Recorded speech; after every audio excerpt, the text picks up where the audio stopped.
2014 সালের 5ই মার্চ আমি এবং আমার কিছু সতীর্থ খেলোয়াড়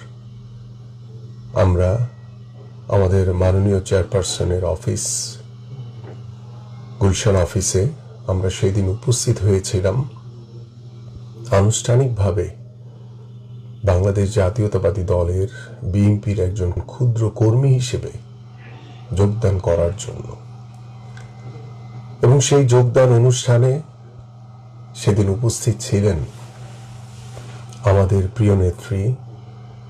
বাংলাদেশের আপসীন নেত্রী, যিনি গণতন্ত্রের জন্য এদেশের জনগণের সাথে এক কাতারে দাঁড়িয়েছিলেন এবং যিনি আপসীনভাবে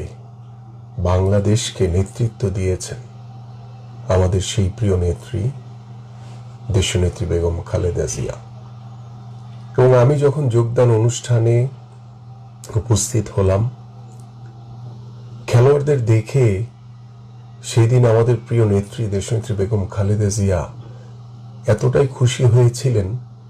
যে পরের দিন যখন আমি সকালবেলা ঘুম থেকে ওঠার পরে আমাকে আমার একজন ভাই ফোন দিয়েছিলেন, ফোন দিয়ে বলেছিলেন যে আপনি যে যোগদান করেছেন বিএনপিতে, আমাদের প্রিয় নেত্রী দেশনেত্রী বেগম খালেদা জিয়া তিনি অত্যন্ত খুশি হয়েছেন এবং দুঃসময়ে আপনারা যে দলে যোগদান করেছেন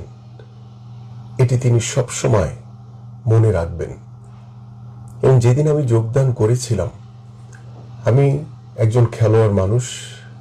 আমার কোনো বক্তব্য দেওয়ার কোনো অভিজ্ঞতা ছিল না। আমি সেদিন বক্তব্য দিতে গিয়ে একটি জায়গায় আটকে গিয়েছিলাম, কিন্তু সেদিন আমাদের প্রিয় নেত্রী দেশনেত্রী বেগম খালেদা জিয়া তিনি পাশ থেকে আমাকে তিনি মনে করিয়ে দিয়েছেন কি বলতে হবে। এই যে একজন দেশমাতা, একজন দেশনেত্রী এবং একজন গণতন্ত্রের যে প্রতীক,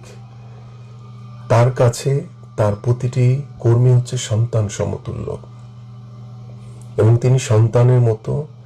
একজন ক্ষুদ্র কর্মী হিসেবে সেই যোগদান অনুষ্ঠানে তিনি তার বক্তব্যের সময় বলেছিলেন যে আমিনুলরা আজকে যে এই দুঃসময়ে দলে যোগদান করেছে, এই দুঃসময়ে দলের যে কাণ্ডারি হয়ে ওরা যে এখানে উপস্থিত হয়েছে, বাংলাদেশ জাতীয়তাবাদী দল বিএনপি সবসময় আমিনুল সহ এই খেলোয়াড়দের পাশে সবসময় থাকবে।